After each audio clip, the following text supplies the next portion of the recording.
Buenos días, buenas tardes o buenas noches, desde donde me escuches.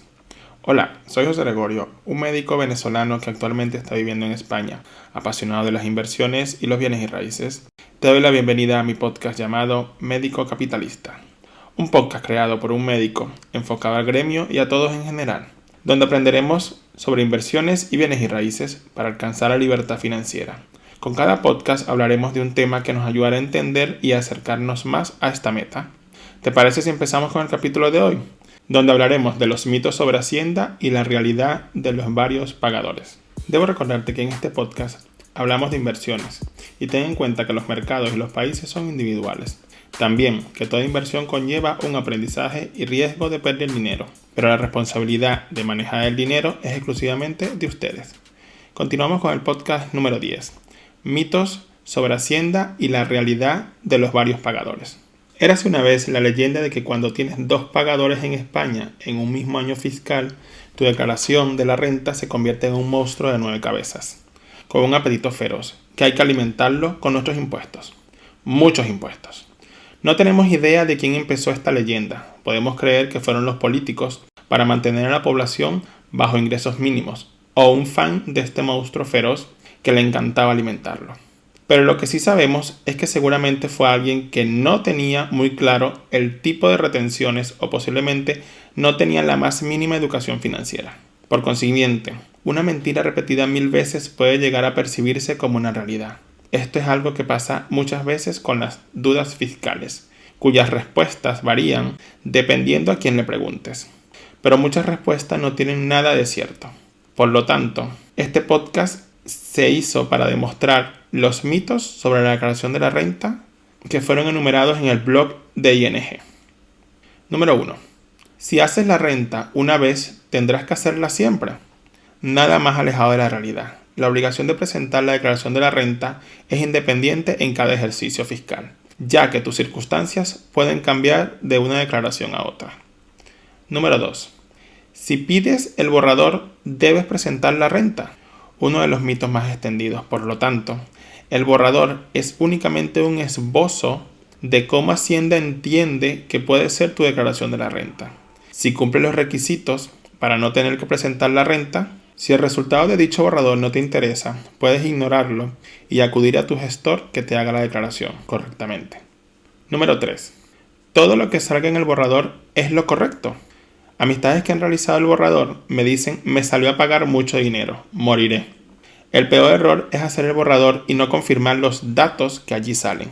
Por consiguiente, el borrador es solo una estimación de cómo será tu declaración, con la información que posee Hacienda sobre ti y tus ingresos en ese momento. Esta información puede estar incompleta, que falten ingresos o tu información personal y familiar haya cambiado y no estén incluidas las deducciones a las que puedes tener derecho.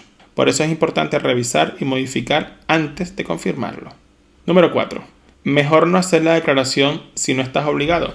Otra falsa creencia y la pereza de las personas de enfrentarse a la declaración de la renta y verlo como complicado y que es mejor evitar a toda costa. Además de tener algún beneficio a la hora de solicitar préstamos, hipotecas o alguna financiación, que siempre la solicitan en los bancos o entidades financieras. Incluso puedes encontrarte una sorpresa de que te salga a devolver. Todo esto pertenece a la educación financiera y mientras más educación tengamos, menos temor causará la renta. Número 5. Si has estado en ERTE, ¿tienes que hacer declaración?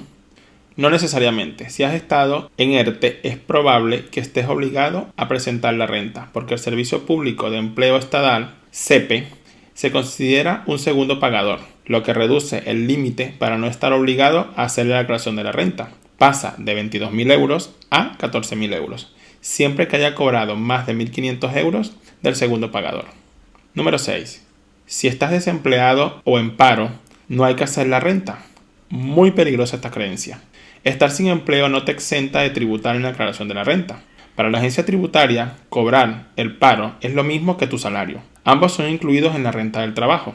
Te invito a escuchar mi podcast sobre el cuadrante del flujo del dinero, donde podrás entenderlo al cual perteneces. Además, como el SEPE tiene consideración de pagador, el año en que te quedas desempleado o en paro, para Hacienda será como si tuvieses dos pagadores y eso afectará a tu obligación fiscal. Número 7. Si ganas menos de 22.000 euros, no tienes que declarar la renta. La mayoría de los contribuyentes tienen muy arraigado esta creencia. Si es cierto que si has ganado menos de 22.000 euros de un solo pagador, no estás obligado a presentar la declaración de la renta o IRPF. Lo más habitual es tener dos pagadores y haber cobrado más de 1.500 euros del segundo pagador, por lo que el límite a pagar se reduce a 14.000 euros para declarar la renta. Número 8.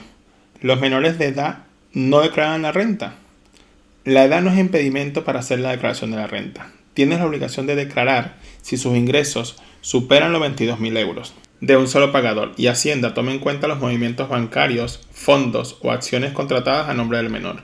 Por otro lado, si el menor ha obtenido una renta menor de 8.000 euros y se incluye en una declaración conjunta, debe incorporarse en la declaración, en vista de que los hijos dan derecho a aplicar el mínimo por descendiente hasta los 25 años, aunque no se hagan declaración conjunta. Número 9. Si haces antes la declaración, cobras antes la devolución. El momento de la declaración no influye en el tiempo que Hacienda tarda en pagar. La agencia tributaria tiene un plazo de 15 días desde que presentaste la declaración para devolverte el dinero correspondiente, salvo que realice alguna comprobación. Pero legalmente tiene hasta el 31 de diciembre. Si se retrasa más, te pagará intereses. Es falso que el Estado se quede sin dinero si tardas en hacer la declaración de la renta, y por eso se retrasará en los pagos. Número 10. Si Hacienda no lo sabe, mejor no decirlo. Podríamos pensar esto: si no aparece algún dato o ingreso en el borrador y me beneficia, mejor me callo, para no contradecir a Hacienda. En consecuencia, esto sería fraude y puede tener implicaciones legales, sanciones y o recargos cuando Hacienda termine detectándolo. Recordemos que tiene 4 años para hacerlo, tanto si es a tu favor o a favor de Hacienda. Mejor indicarlo en la declaración. Hay que recordar que aquí en España hay un dicho: primero Dios y luego Hacienda. No hay nada oculto para ellos.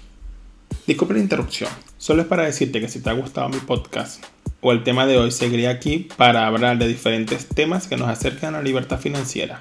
Para seguir aprendiendo, puedes dejarme una reseña o un comentario y también suscribirte. Así, la plataforma te avisará cada vez que publique un capítulo nuevo. Pero el mito más extendido, el que todos repiten desde hace muchos años, es: trabajar para más de una empresa significa que pagarás muchos más impuestos.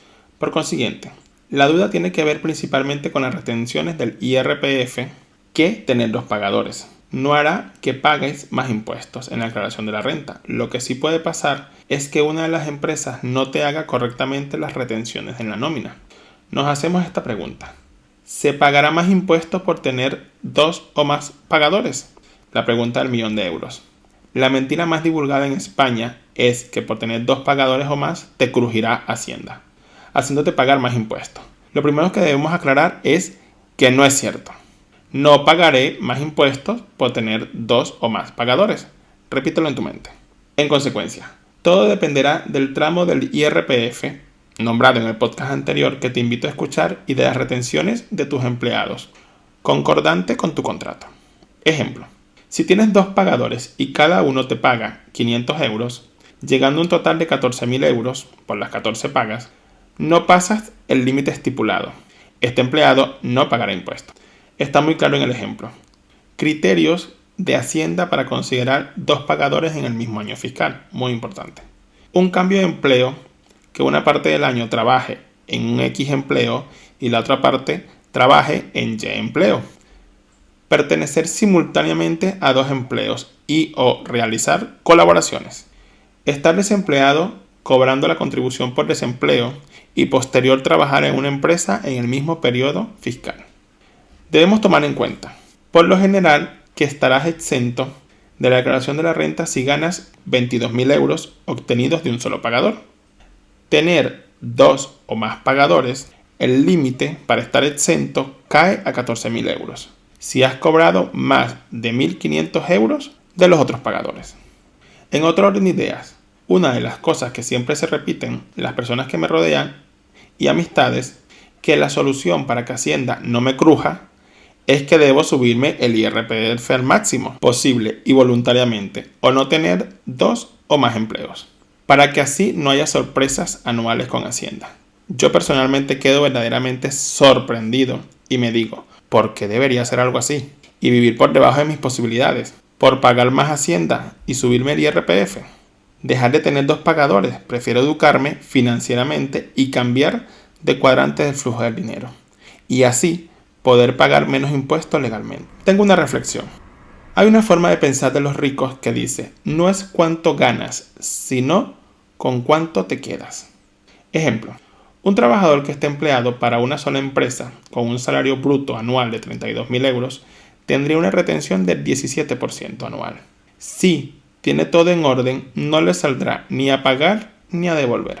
Un trabajador que esté empleado para dos empresas con un salario bruto anual de 32.000 euros, la primera empresa le retiene un 17% sobre 16.000 euros, pero la segunda estimaría sobre el 9% de esos 16.000 euros. El resultado es que al hacer la declaración de la renta le saldría a pagar el 8% restante del segundo ingreso o del segundo pagador.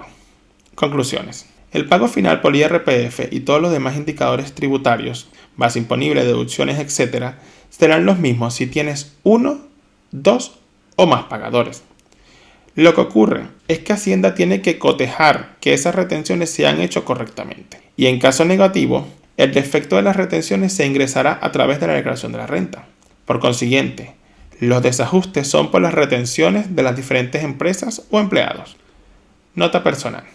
Cabe mencionar que todos los artículos que he leído para este podcast prácticamente incentivan a los empleados a subirse el IRPF al máximo por tener dos pagadores o ingresos elevados. Esto lo catalogo como una falta de respeto a la inteligencia de las personas. Por eso es que muchas personas lo que hacen es repetir y repetir los mitos o los comentarios de otras personas. Y me dicen, Gregorio, súbete el IRPF al máximo, porque como médico ganas un salario alto.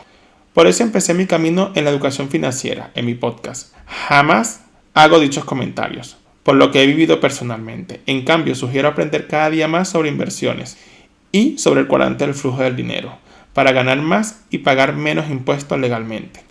La meta es la libertad financiera y depender cada día menos de un empleo o sueldo estable. En fin, no repitan los mitos, hay que informarse y consultar a su gestor sobre las diferentes directrices de cada situación personal. Muchas gracias por escuchar mi podcast. Hasta aquí el episodio de hoy. Este capítulo me enfoqué en los principales mitos sobre los varios pagadores y la declaración de la renta y el pánico interno que repiten todos los empleados, porque me lo repiten a mí muchas veces, cuando empecé mi vida laboral como médico en España. Hasta el próximo episodio del Médico Capitalista. Muchas gracias.